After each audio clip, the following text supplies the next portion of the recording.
All right, welcome to another deep dive, everyone. Another deep dive. That's right. Today we're going to be taking a look at, and I hope everyone is ready for this one, Yeah, buckle up. Advanced Fellatio Techniques and Secrets.pdf by KAZ. Ooh, that's a spicy one. Yeah, so, obviously, as always, the topics that we choose here our listeners submitted, we really try to take a look at kind of the breadth of human experience here. So, Absolutely. this one is definitely more on the, I don't know, spicier side of things, shall we say? But, we're not shying away from it. Not at all. And I think, our goal here is to just kind of take a look at, what the source material says, not to necessarily endorse any of the viewpoints or anything like that, but just to really give you a good overview of what's contained in this document. And maybe we can all learn a thing or two along the way. Always something to learn, right? Exactly. And I think what's really interesting about this particular source is the author KAZ. They state that their knowledge comes not just from like their own personal experience, but from like, partners that they've had who were Exceptionally skilled. exceptionally skilled, They were on the receiving end and they learned. Yeah. That's fascinating. Yeah. So it's really coming from that place of like, Yeah. what does the receiver actually want? Right. What are they looking for? And, Yeah. I think that's a valuable perspective Very valuable. to keep in mind. So, so let's just jump right into it. The source kind of starts off by making this distinction between men and women and how they approach The initial stages. the initial stages of sexual contact. Right. And KAZ argues that men tend to be a little bit more, I guess, impatient, maybe? Impatient. Yeah, I think that's a good word for it. Yeah. And Fine. and also maybe they have a lower threshold for what constitutes like enjoyable, in these early stages. It's interesting, right? Is that just like a societal thing or is it something more like deeply rooted? Yeah, I don't know. Yeah. I mean, it's an interesting question to ponder. Yeah. But yeah, so the advice that comes out of this is, when engaging with men in this particular activity, it's actually better to kind of start slower To take your time. and more indirectly, like not necessarily going straight to, the main event. Right, not just diving right in there. Exactly. Spend some time. Yeah, lots of kissing and caressing and kind of building. Building anticipation. Yeah, make them wait for it a little bit. Yeah, and really kind of teasing and even like near touches, like Oh, yeah. Like almost there, but not quite. yeah.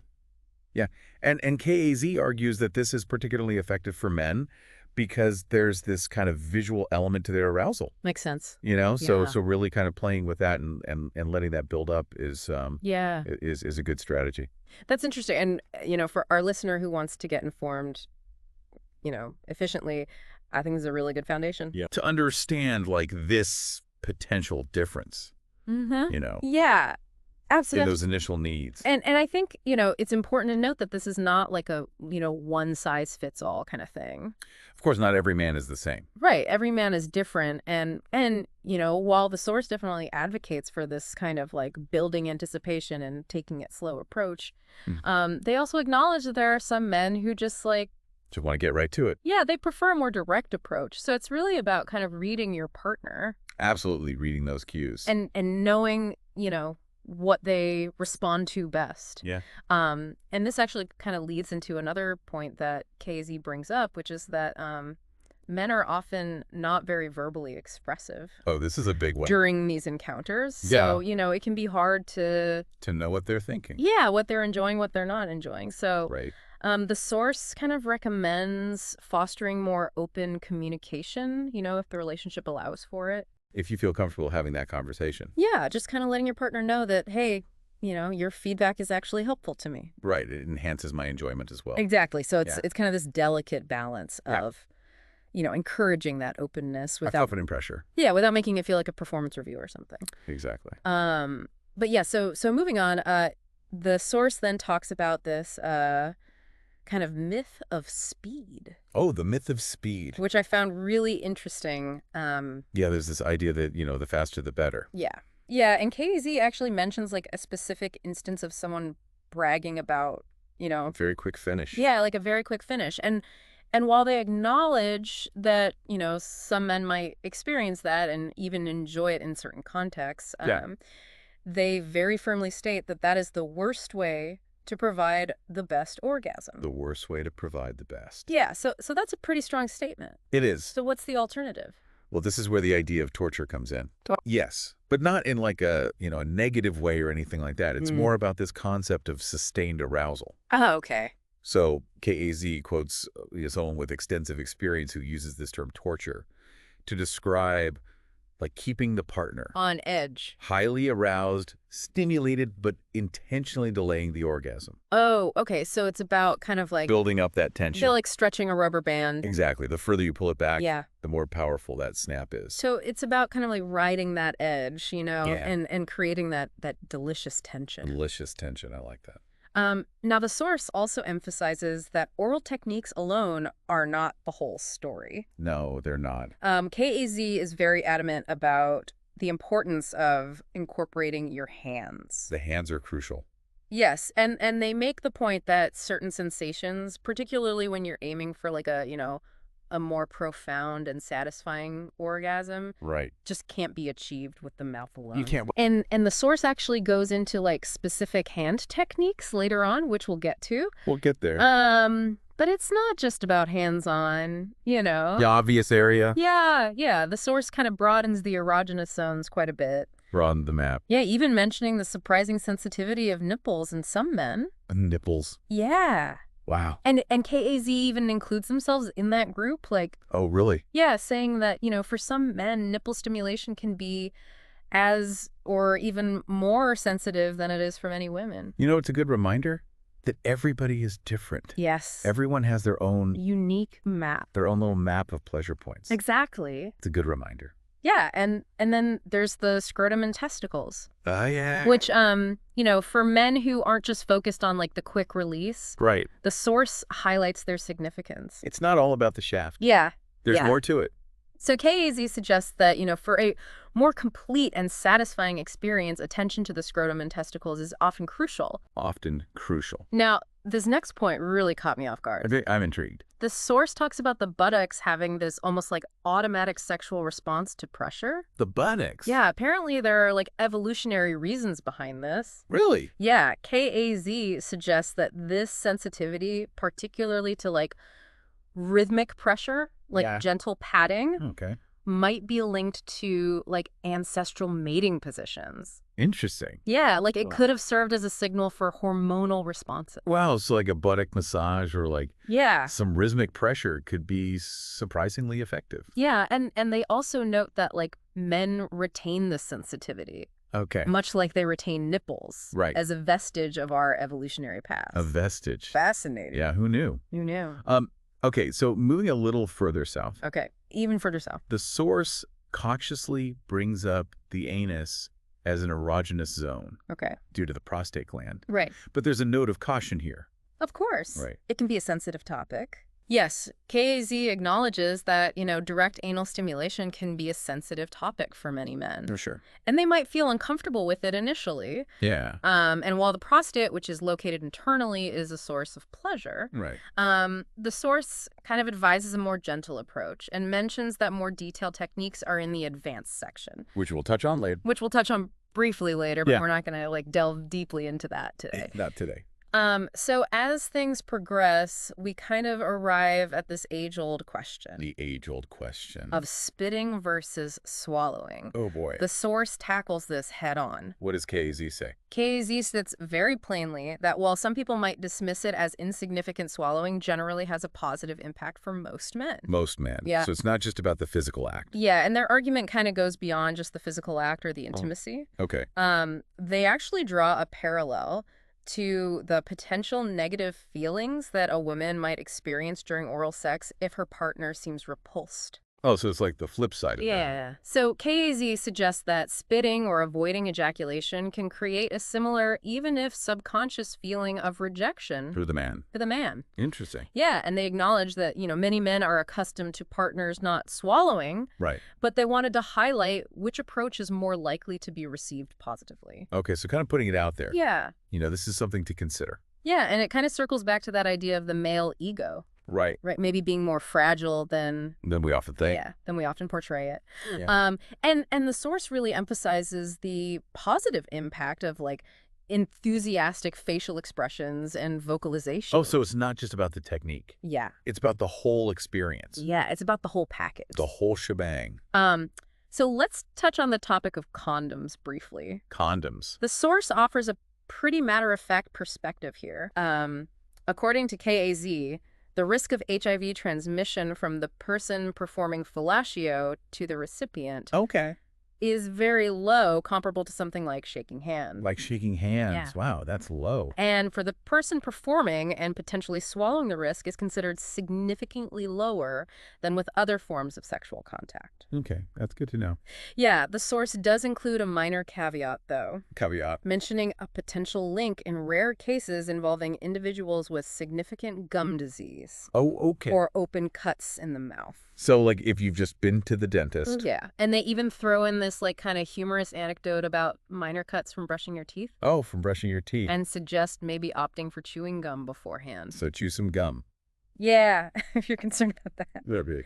Okay, so we've covered some of the foundational aspects. The basics. Yeah, let's venture into the advanced techniques section. Ooh, the advanced techniques. Focusing on insights that would be particularly relevant for our listener. Okay, let's do it.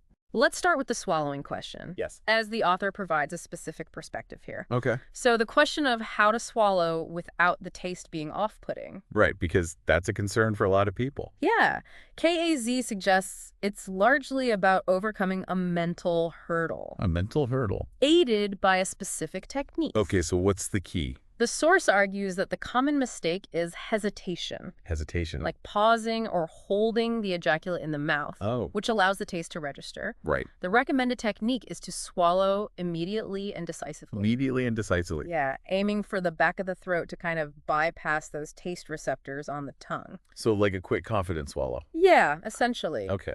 And apparently KAZ suggests that this faster method might even enhance the sensation for the receiver. Oh, so a win-win. Yeah, win-win. I like it. And this leads into the topic of the gag reflex, The gag reflex. which KAZ reframes in an interesting way as more of an interrupted swallow reflex. Interrupted swallow reflex. Yeah. That just... So not necessarily like a true gag, Right. but a swallow that doesn't quite complete its action. I see. And the advice is to consciously try to complete the swallow Okay. when that gag sensation arises. So like retrain your body. Yeah, essentially retraining your body's response. Interesting.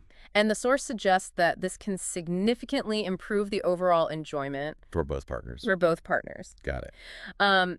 Now, beyond just the mechanics of sucking, Right. the force really emphasizes the importance of texture and variety. Texture and variety. Yeah, apparently consistent rhythmic motion isn't always what men prefer. Not always.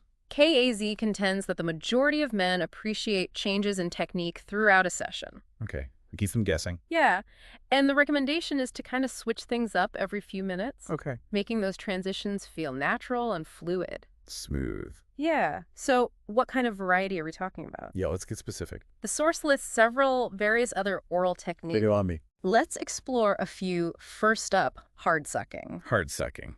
The source notes that this is a technique that elicits varied responses. Varied responses. Some men find it incredibly pleasurable, while others, Not so much. yeah, not so much. However, it can be a powerful way to kind of introduce different sensations. All right, just to change things up. Yeah, and KAZ suggests experimenting with where you apply that harder suction. Oh, okay. Perhaps focusing it on like the upward stroke, Okay. or even pausing momentarily while maintaining pressure. Oh, or like a pulsing? Yeah, like a pulsing kind of thing. Okay. Then there's licking, Licking. which might seem basic, but apparently there are nuances to consider. Nuances to licking. Yeah, KAZ highlights 2 key times for incorporating licking. Okay. Early on as part of that initial gentler contact to build arousal. Okay. And later when the partner is highly aroused. Okay, so the beginning and then later on. Yeah, and they suggest specifically tracing areas like the glands, The glands? the head of the penis, Okay. the ridge just below it, the scrotum, and even that particularly sensitive area where the inner thigh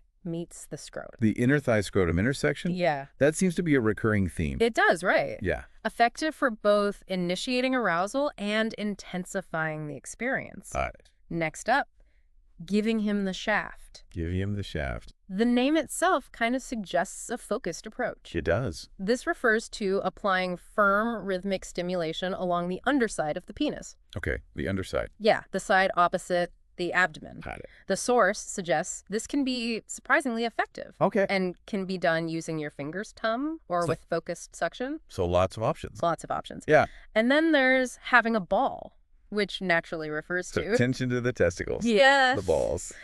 This is an area where preferences really diverge according to KAZ. They do. Some men might be indifferent or even a little sensitive, Right. while others find it incredibly pleasurable. Incredibly pleasurable. Yeah. Techniques mentioned include gently taking a testicle into the mouth, Okay. light teasing with the tongue, Okay. and direct licking or sucking on the skin. So variety is the spice of life Yeah, exactly. when it comes to the balls. The source also briefly mentions a way to indirectly stimulate the prostate without direct anal contact Okay, how do you do that? by applying rhythmic pressure to the perineum, The perineum? the area between the base of the scrotum and the anus. Okay, right in between. Yeah, so this can kind of tap into the pleasurable sensations of prostate stimulation Right. while avoiding any potential discomfort associated with direct anal contact. So a good compromise Yeah. for those who are Yeah. maybe not ready for that. Okay, so that gives us a good overview of the various oral techniques. The OR technique. But as we discussed earlier, hands are a crucial component. Crucial, can't forget the hands. Yeah. KAZ reiterates that many of the most effective techniques involve a combination of mouth and hands, The combo. and that relying solely on oral stimulation can limit the potential for pleasure. Right. The fundamentals include caressing throughout the entire experience, Not just at the beginning. or just at the beginning, throughout. Hands are also invaluable for managing pace Oh, yeah. and prolonging arousal when orgasm feels imminent. All right, keeping things under control. Yeah. And then there are specific hand techniques, like the cock pole. The cock pole sounds intense. Yeah. This involves using both hands in an alternating motion, gliding up the shaft from the base towards the tip. Oh, so like a milking motion. Yeah, like a milking motion. Okay. Just as one hand reaches the top, the other begins its stroke from the base. Okay, so continuous. Yeah, continuous motion. Got it. This can be done with saliva or lubricant Okay. and is effective even when the penis isn't fully erect. Oh, that's good to know. The opposite motion sliding down from the tip to the base is also mentioned as being particularly effective when the penis is erect. Okay, so different strokes for different folks. Yeah, and finally, the drum. The drum. This one sounds interesting. It is a more specialized technique. Okay, You gently pull the testicles slightly away from the body, okay. creating a taut surface, Taut surface. and then gently circle that area with your tongue. Oh, wow. The source suggests it can create a very intense sensation, Very intense. although it might require a little practice to master. Some practice. Yeah, so the overarching message here seems to be one of variety, willingness to experiment, and the seamless integration of both oral and manual stimulation. Yeah, it's about the whole experience. Yeah, KAZ emphasizes that the most rewarding approach is often a fluid combination of these techniques, Yeah, mixing it up. transitioning between them naturally based on your partner's responses. Yeah, reading those cues. Okay, well, we have certainly taken a deep dive into advanced fellatio techniques and secrets. We have. Let's recap some of the key takeaways for our listener. Okay, the takeaways. Understanding that individual preferences vary significantly Yes, everyone's different. is paramount. That- Moving beyond basic repetitive techniques Right. and actively incorporating your hands Don't forget the hands. can dramatically enhance the experience. Yes. And even seemingly small details like the decision around swallowing That's right. can carry more significance, For significant. both physically and psychologically, than one might initially assume. Right. This source truly offers a condensed guide to some perhaps surprising insights and perspectives on this intimate act. It does. It really does. And considering the strong emphasis on communication Communication. and understanding your partner's unique responses throughout this source, what small aspect of your intimate interactions might you feel inspired to explore or perhaps approach differently? That's a good question for our listeners to ponder. Yeah, something to think about. Yeah. And on that note, we conclude this deep dive. This deep dive. If you have other sources that spark your curiosity, please don't hesitate to send them our way. Send them our way. We're always eager for the next exploration here on the deep dive. Always. All right, thanks for joining us, everyone. See you next time. Take care.